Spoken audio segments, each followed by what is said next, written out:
সোনার নবী মদিনাতে ঘুমিয়ে আছে, যে নবীর সারাটা জীবন 63 বছরের জিন্দেগিতে একদিনও খোদার কাছে নিজের কথা বলে না, সেই নবীর উম্মত হয়ে আজ আমি শুধু নিজের কথা হাত তুললেই দোয়া করছি, আল্লাহ আমার দুটো গাড়ি হয়েছে, আরো দুটো দাও, আমার পাশের বাড়ি চাচতো ভাই তো সারা যেন একেবারে শেষ হয়ে যায়। হ্যাঁ না না, কিন্তু নবী সারা জীবনে হাত তুলেছে, রব্বানা শরীফ আম্মা আযাব জাহান্নাম, আল্লাহ আমার একটা উম্মত যেন জাহান্নামে যাবে না, একটা উম্মত যেন জাহান্নামে যাবে না। মক্কার জিন্দেগিতে নবী যখন দ্বীনের প্রচার শুরু করে দিলেন, নবীকে বেঈমানরা সহ্য করতে পারল না, এক পর্যায়ে তাকে জন্মভূমি থেকে বিতাড়িত করা হলো। হ্যাঁ না, জন্মভূমি ত্যাগ করতে হলো। আল্লাহর নবী বিশ্ব নবী হাবিবুল্লাহ যেদিনে ওই জন্মভূমি ত্যাগ করে বিদায় নেবেন, রাতের আঁধারে কাবা ঘরের দিকে তাকায় আর বলে, রব্বি আল্লাহ, ওরে কাবা, আর তোর কাছে আমাকে থাকা হলো না, তোর চত্বরে আমাকে আর থাকা হলো না, বেঈমানদের অত্যাচারে আজ আমাকে জন্মভূমি ছাড়তে হচ্ছে। আল্লাহর নবী বিশ্ব নবী ওই রাতের আঁধারে হযরত আলীকে ডেকে নিজের বিছানাতে ঘুমাতে বললেন। রাতের বেলা নবী বেরিয়ে যান, রাতের বেলা যায় আর এত কান্না করে নবী আমার, কান্না করেন আর বলে, রব্বি আল্লাহ, আজ আমরা যারা যারা আমার জন্মভূমিকে ত্যাগ করতে হচ্ছে, যাদের জন্য, আল্লাহ তুমি তাদেরকে কালেমা নসিব করে দাও। ওদিন আল্লাহ শুনিয়েছিল, হাবিব শুনে রেখে দাও, ওদের জন্য একবার ছাড়া 70 বার দোয়া করলেও আমি আল্লাহ নেব না।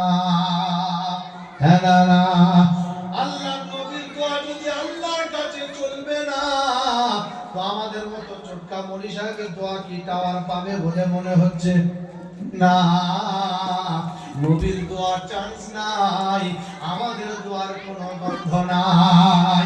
আল্লাহর নবী বিশ্ব নবী যেদিনে মক্কা ছেড়ে বিদায় নিয়ে চলে যাচ্ছেন, এমন সময় নবী আমার কাবার দিকে তাকান, যত হাজী সাহেবরা যান, আল্লাহ আমাকে ওই জায়গা থেকে ঘুরিয়ে এনেছেন।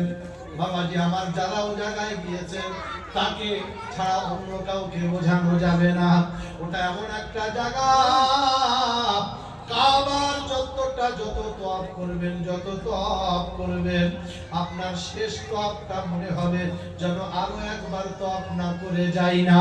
জোরে বলেন সুবহানাল্লাহ।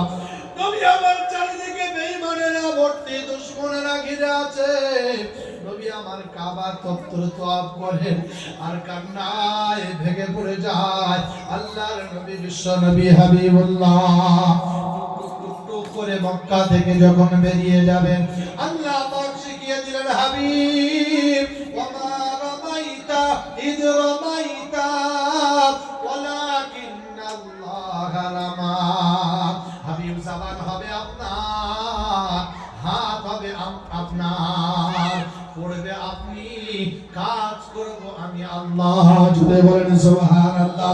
শুধু হাতের মুঠোতে পানিখানা নিয়ে একবার ফুঁক দিয়ে দাও, আমি আল্লাহ বেঈমানদেরকে আজ্ঞা করে দেব, মক্কার জমিন থেকে বেরিয়ে চলে যাবে।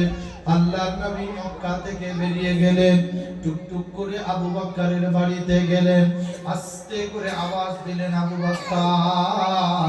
ভিতর থেকে দরজা খুলে গেল। আল্লাহর নবী অবাক, আবু বকর রাতের বেলা কি ঘুমাও না?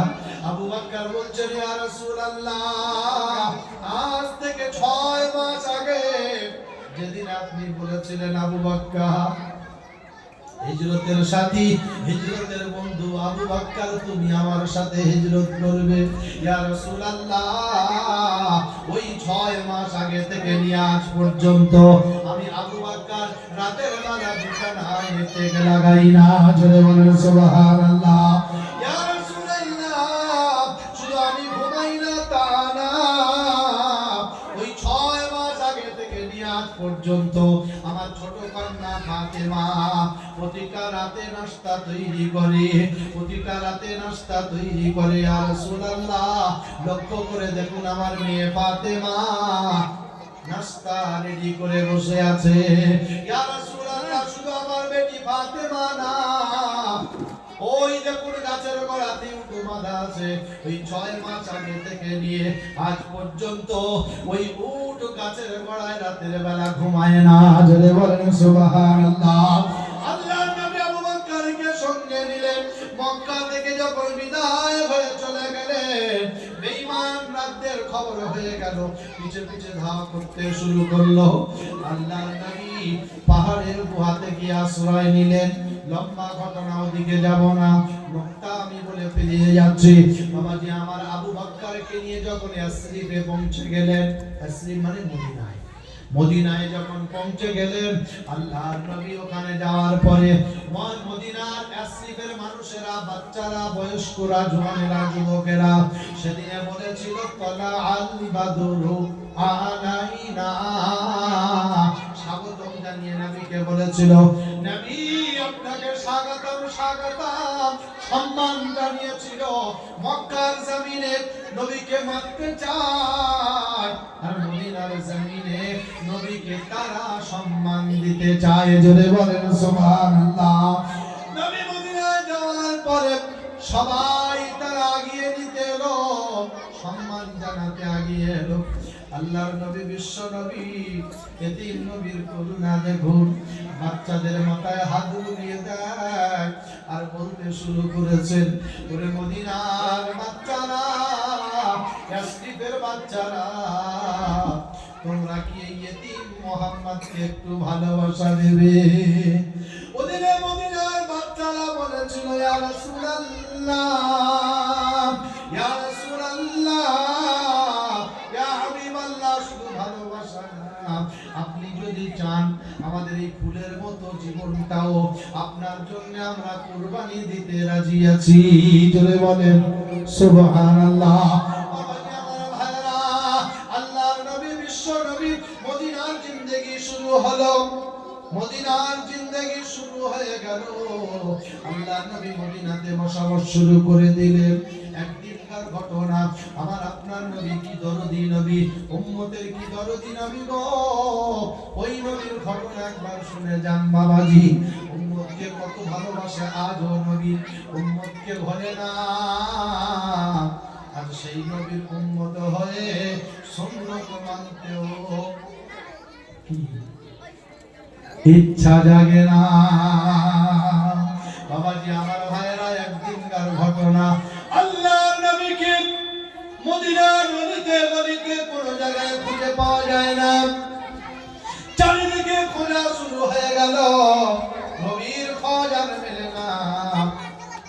হযরতে ওমর ফারুক ঘোষণা করতে শুরু করেছেন, ওরে মদিনার মুনাফিকেরা শুনে রেখে দাও, যদি আজ সারা দিনের মধ্যে দয়ার রাসূলের খোঁজ যদি না পাই, একটাও মুনাফিককে আমি ওমরের তরবারি থেকে বাঁচাতে পারবে না। হযরত আবু বকর বললেন, ওমর মাথা গরম করো না ভাই, চলো এখনই আমরা খুঁজতে বেরিয়ে যাই। চারিদিকে মদিনার গলিতে গলিতে খোঁজা শুরু হয়ে গেল। মদিনার দুগ্ধপুষ্য বাচ্চাগুলো মায়ের স্তন টানা বন্ধ করে দিল। বাচ্চা বাচ্চা ছেলেগুলো মদিনার গলিতে গলিতে পড়াতে শুরু করলো নবী নবী করে। কিতাবের কথা বলছি বাবাজি আমার ভাইয়েরা, কিতাবের মধ্যে এমন বর্ণনা দেওয়া হলো, বাচ্চা ছেলেগুলো নবীর প্রেমের দেওয়ানা, ধুলাতে গোড়ায়, হাসান হোসাইন গোড়ায়, খাওয়া দাওয়া বন্ধ, শুধু মানুষ না, কীট পতঙ্গ, পশু পাখি, জীবজন্তু খাওয়া বন্ধ করে দেয়। নবীর যখন খোঁজ পাওয়া গেল না, আবু বকর আর ওমর দুজনে বেরিয়ে গেল চারিদিকে অলিতে গলিতে খোঁজে। খুঁজতে খুঁজতে এক পর্যায়ে যারা হজে গিয়েছেন জানেন, মসজিদে নববী শরীফের যে ওভার ব্রিজ আছে, ওই ওভার ব্রিজের আগে যে ঢালে নামতে হচ্ছে 3 থেকে 3.5 মাইল দূর, ওই দূরত্ব জায়গাটার নাম, একটা পাহাড় আছে, এই পাহাড়টা নাম হলো জাবালে সালাত। কি পাহাড়? জাবালে সালাত। যার তলদেশে দেখবেন 4টা ছোট ছোট মসজিদ রয়েছে। পাশে যাওয়ার সময় দেখতে পাওয়া যায় বাম দিকে পড়ে, ডান দিকে পড়ে। মক্কা থেকে যাওয়ার সময় ডান দিকে পড়ে। ওই পাহাড়টার নাম হলো জাবাল সালাত। আল্লাহর নবী, বিশ্ব নবী, হাবিবুল্লাহ জনাব মুহাম্মদ রাসূলুল্লাহ সাল্লাল্লাহু আলাইহি ওয়াসাল্লাম ওই পাহাড়ের গুহায় উঠে গেছে। পাহাড়ের গর্তের মধ্যে উঠে নবী আমার সিজদায় পড়ে উম্মতি উম্মতি বলে কান্দন করে। আহারে কি দরদি নবী, উম্মতের দয়ার ভান্ডার নবী, উম্মতি উম্মতি বলে কান্না করে। আল্লাহর নবীকে খুঁজতে খুঁজতে যখন আবু বকর ওমর ওই পাহাড়ের পদতলে পৌঁছে যায়, ওখানে গিয়ে দেখতে পেলেন কয়েকজন রাখাল ওখানে বসে আছে। তাদের পশুগুলো ওই পাহাড়ের দিকে তাকায় কান্না করে। পশুদের বাচ্চাগুলো দুধ খাওয়া বন্ধ করে দিল। হযরত আবু বকর জিজ্ঞাসা করে, ওরে রাখালেরা, তোমরা কি আমার দয়ার রাসূলকে এই রাস্তা দিয়ে দেখেছো? রাখালেরা বলে, আবু বকর, তোমার রাসূলকে আমরা চিনি না, তবে এতটুকু আমরা বলতে পারি, আজ 3 দিন হয়ে গেল আমাদের এই পশুগুলো, বকরি, ভেড়া, উট, দুম্বা গুলো আই তিনটে দিন হয়ে গেল আমরা এদেরকে বাড়ি নিয়ে যেতে পারি না। এই জায়গায় দাঁড়িয়ে দাঁড়িয়ে ওই পাহাড়ের দিকে তাকিয়ে তাকিয়ে কান্না করে। এতটুকু বলতে পারি, ওই পাহাড়ের গর্তের মধ্যে, গুহার মধ্যে একজন ব্যক্তি আজ 3 দিন হয়ে গেল সিজদায় পড়ে কান্না করিয়া হাবলি উম্মতি ইয়া হাবলি উম্মতি, শুধু উম্মতের জন্য কান্না করছেন, আর কোনো কথা বলে না। আল্লাহর নবীর সাহাবা হযরত আবু বকর আর ওমর বললেন, চলুন ভাই, খোঁজ পেয়ে গেছি। দৌড় দিয়ে যখন পাহাড়ের উপরে তাকালেন, আল্লাহর নবী গুহার মধ্যে সিজদায় কান্নারত অবস্থায় আছে। আবু বকর গিয়ে বলছেন, ইয়া রাসূলুল্লাহ, ইয়া হাবিবাল্লাহ, আমি সেই আপনার বাল্যকালের বন্ধু এসেছি। ইয়া রাসূলুল্লাহ, মক্কা থেকে যখন আপনি বেরিয়েছিলেন সঙ্গে কাউকে নেন নাই। আমি আবু বকরকে আজ থেকে 6 মাস আগে বলে রেখেছিলেন, দুশমনদের আড়াল করে আমি আবু বকর আপনাকে নিয়ে মদিনায় এসেছিলাম। ইয়া রাসূলুল্লাহ, আজ 3 দিন হয়ে গেল আপনার মদিনার অলিতে গলিতে কোনো খোঁজ নাই। মদিনার বাচ্চারা কাঁদে, বৃদ্ধরা কাঁদে, জওয়ান যুবকেরা কাঁদে, তুলাতে বড়া খায়, নবী নবী বলে আওয়াজ দেয়। ইয়া রাসূলুল্লাহ, মাথা তুলুন, আল্লাহর নবীর কোনো নরম চরণ নাই, একই শব্দ, ইয়া হাবলি উম্মতি। পরওয়ারদিগার আলম, আমার উম্মতের কি হবে? কোন নবীর উম্মত ভাই একবার ভেবে দেখেন। নবী বলছেন, আমার উম্মতের কি হবে, উম্মতের কি হবে? এমন সময় আবু বকর বললেন, ওমর, এটা আমাদের দ্বারাতে সম্ভব নয়, চলো। ওমর এমন সময় বলছেন, ইয়া রাসূলুল্লাহ, আমি সেই ওমর যেদিন আমার বয়স ছিল 26 বছর, টকবকে যুবক, নাঙ্গা তরবারি নিয়ে আমি বেরিয়েছিলাম, আপনার গর্দান কাটতে গিয়েছিলাম। ইয়া রাসূলুল্লাহ, আপনার গর্দান না কেটে আমি ওমরের গর্দান আপনার পায়ের তলে দিয়েছি। জোরে বলেন সুবহানাল্লাহ। ইয়া রাসূলুল্লাহ, ওই দিন থেকে নিয়ে আজ পর্যন্ত যতটা নেক আল্লাহ আমাকে দিয়েছে আমি আপনার উম্মতের জন্য দান করে দিলাম। তারপরে আল্লাহর নবী মাথা তুলছেন না। আবু বকর আর ওমর ফিরে গেলেন, বলল, চলো, আমাদের কাজ না, ফাতেমা আর আলীকে আনতে হবে, নইলে সম্ভব না। দৌড় দিয়ে চলে গেলেন। হযরত আলীর হুজরার সামনে গিয়ে দেখলেন আলী দাঁড়িয়ে। আসসালামু আলাইকুম ভাই আলী, আল্লাহর নবীর খোঁজ আমরা পেয়েছি। জাবালে সালাত, পাহাড়ের গুহার উপরে গর্তের মধ্যে নবী উম্মতের জন্য কাঁদে যারে যা। হযরত আলী শোনার পরে কান্না করে। আজ 3 দিন হয়ে গেল নবীর খোঁজ মেলে না। এমন সময় ফাতেমা ভিতর থেকে লক্ষ্য করে দেখেন আলীও কাঁদে, ওমরও কাঁদে, আবু বকরও কাঁদে। ভিতর থেকে ফাতেমা মেয়েদের মন একটু নরম হানা, ভিতর থেকে বিষয়টা শুনে নাই, ভিতর থেকে কান্না করতে করতে সে জিজ্ঞাসা করছেন আলী, বেঈমানরা মুনাফিকরা নিশ্চয় আমার বাবাকে তারা কতল করে দিয়েছে, আমার বাবার লাশটা কোথায় আছে বলো, না হলে আলীও কাঁদে, ওমরও কাঁদে, আর আবু বকরও কাঁদে, কি ব্যাপার? আলী বলে ফাতেমা না, নবীকে বেঈমানরা কতল করে না। বিশ্ব নবী হাবিবুল্লাহ আজ 3 দিন ওই জাবালে সালাত গুহার মধ্যে অবস্থান করছে। ফাতেমা এই মুহূর্তে তোমাকে ওই জায়গায় যেতে হবে। আল্লাহর নবী আজ 3টা দিন সিজদায় মাথা নত করে রেখেছে। ফাতেমা তুমি না বলে কেউ তুলতে পারবে না। ওরে নবী দরদিরা শুনে যান, নবী উম্মতকে কতটা প্যার করে শুনে যান। আল্লাহর নবীর বেটি ফাতেমা হাসান আর হুসাইনকে দেখে বলে, ওরে হাসান হুসাইন কলিজার টুকরা, তোদের নানাজানের খোঁজ পাওয়া গেছে, চল আর দেরি করিস না। কয়েকদিন হয়ে গেল হাসান হুসাইনও খানা দানা খায় না, ফাতেমাও খায় না, আলীও খায় না। এবার বাচ্চা দুটোকে সঙ্গে নিয়ে টুক টুক টুক টুক করে জাবালে সালাতের পাহাড়, ওই পাহাড়ের উপরে ফাতেমা চলে গেলেন। আসসালামু আলাইকুম আব্বাজান, সালাম দিয়ে ফাতেমা বলছেন আব্বাজান আমি আপনার মা এসেছি। মা, জোরে বলেন সুবহানাল্লাহ, নারে তাকবীর। কি বলছেন? ফাতেমা বলছেন আব্বাজান আমি আপনার মা এসেছি। মা,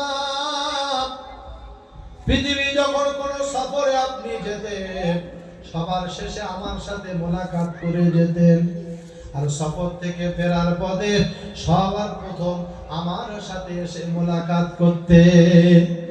কিন্তু আজ 3 দিন হয়ে গেল আব্বাজান আমার সাথে কোনো সাক্ষাৎ করলে না, মোলাকাত করলে না।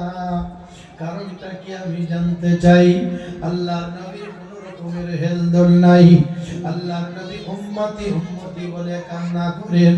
এমন সময় ফাতেমা বলছেন আব্বাজান আমি ফাতেমাকে আল্লাহ ছোট থেকে নিয়ে এই পর্যন্ত যতটা নেক আল্লাহ দিয়েছে বা সওয়াব দিয়েছেন আমি আপনার উম্মতের জন্য দান করে দিলাম। এর বদৌলতে হলেও আপনি মাথা তুলুন। আল্লাহর নবী মাথা তুলছেন না। এমন সময় আবু বকর বলছেন ইয়া রাসূলুল্লাহ আমি আবু বকর সেই বাল্যবেলার বন্ধু, যেদিন আপনি মেরাজ থেকে এসেছিলেন আমি শোনার পরে বলেছিলাম যদি মুহাম্মদ বলে তো সত্য বলেছে। ওদিন আপনি আমার লাকাব দিয়েছেন সিদ্দিক, জোরে বলেন সুবহানাল্লাহ। আজ আমি সিদ্দিক হয়ে বলছি ইয়া রাসূলুল্লাহ যেদিন থেকে ঈমান নিয়ে এসেছি আজ দিন পর্যন্ত আল্লাহ যত আমার নেক বা সওয়াব দিয়েছেন সমস্তটাই আপনার উম্মতের জন্য দান করে দিলাম।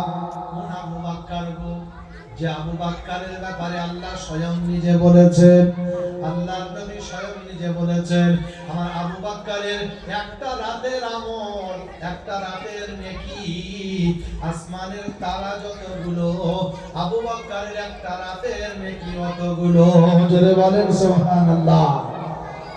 এবার ওমর বলছেন ইয়া রাসূলুল্লাহ আমি ওই 26 বছর থেকে নিয়ে আজ পর্যন্ত যত নেকি আল্লাহ আমার দিয়েছেন আমি আপনার উম্মতের জন্য দান করে দিলাম।